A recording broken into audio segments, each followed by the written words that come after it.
नमस्कार, मी पंजाब डक। आज आहे 25 जून 2025। 25च्या दरम्यान म्हणजे धाराशिव लातूर जिल्ह्याकडे, त्याच्यानंतर परभणी जिल्ह्याकडे, त्याच्यानंतर नांदेड जिल्ह्याकडे, या भागाकडे एक पाऊस असणार आहे। बीड जिल्ह्याकडे थोडाफार असणार आहे।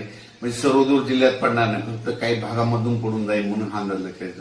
म्हणजे सांगायचं झालं 26 जून पर्यंत असाच पाऊस राहणार आहे, विखुरलेल्या स्वरूपात राहणार आहे, सर्वदूर पडणार नाही म्हणून हे अंदाज लक्षात येतं। राज्यामध्ये आता ही जी वारं चालू आहे ते काही ठिकाणी 25 जूनला बंद होईल, काही ठिकाणी 26 जूनला बंद होईल आणि हे वारं बंद झाल्याच्या नंतर परत चांगलं पावसाचं वातावरण तयार होणार आहे।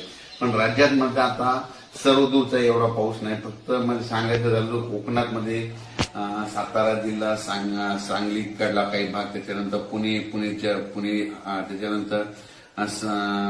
त्याच्यानंतर तसंच पुढं नाशिक पर्यंत, सिन्नर नाशिक पर्यंत ते पट्ट्यामध्ये कोकणाच्या कोकणपट्टीचा पट्ट्यामध्ये ते पाऊस चालू राहणार आहे।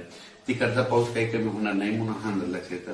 आणि राज्यात मात्र उर्वरित भागामध्ये मात्र आणि 23 मध्ये हे विदर्भाच्या इकडल्या पट्ट्यातच पाऊस पडणार। परत एकदा सांगतो, म्हणजे जळगाव जिल्हा, संभाजीनगर, त्याच्यानंतर जालना, बुलढाणा, त्याच्यानंतर अकोला, अमरावती, वाशिम, हिंगोली, त्याच्यानंतर यवतमाळ, अकोला आणि हे नांदेडचा असा ह्या पट्ट्यामध्ये असा पाऊस पडणार। आणि परभणी जिल्ह्यात देखील थोडाफार प्रमाणात पडणार आहे, म्हणजे सर्वदूर पडणार नाही, हे अंदाज लक्षात येतं। पण 23-24चा मात्र 23-24-25 आहे मात्र लातूर भागाकडे पाऊस असणार आहे। 23-24-25 लातूर जिल्हा, त्याच्यानंतर धाराशिव, त्याच्यानंतर नांदेड, परभणी, बीड ह्या भागामध्ये 23-24च्या दरम्यान पाऊस असणार आहे।